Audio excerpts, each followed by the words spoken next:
Valentine's Day was the last straw. I wasn't asking for roses or a fancy dinner reservation. I wasn't even asking for a gift. All I wanted was a little bit of effort. I just wanted to feel like I was chosen, to feel like I was special to them just for one day. But looking back, I realized I was always the one trying, wasn't I? I was the one planning the dates, remembering the little anniversaries, sending the good morning texts and asking how their day was. I was the one putting in all the emotional labor, all the work to keep the connection alive. And them? They just showed up. Sometimes. And even when they did, it felt like I had to drag them there. So when Valentine's Day rolled around, I shouldn't have been surprised. But a small part of me, that hopeful little part, was still waiting. I asked them what the plan was. They just shrugged and said, "You know I'm not good at this stuff."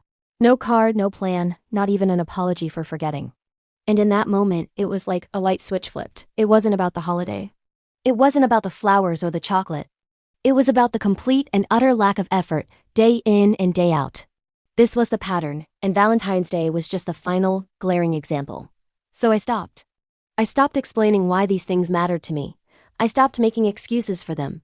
I stopped lowering my expectations just to avoid being disappointed again.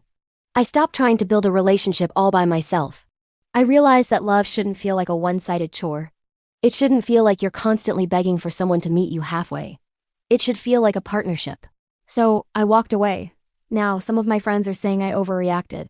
They say, "It's just one commercial holiday. You shouldn't end a relationship over it." But it was never just about the holiday. It was about feeling invisible and unappreciated for the last time. If asking for the bare minimum felt like too much for them, was I wrong for deciding I deserve more? So tell me what you think. Am I the one in the wrong for finally saying enough is enough and that Valentine's Day was my last straw?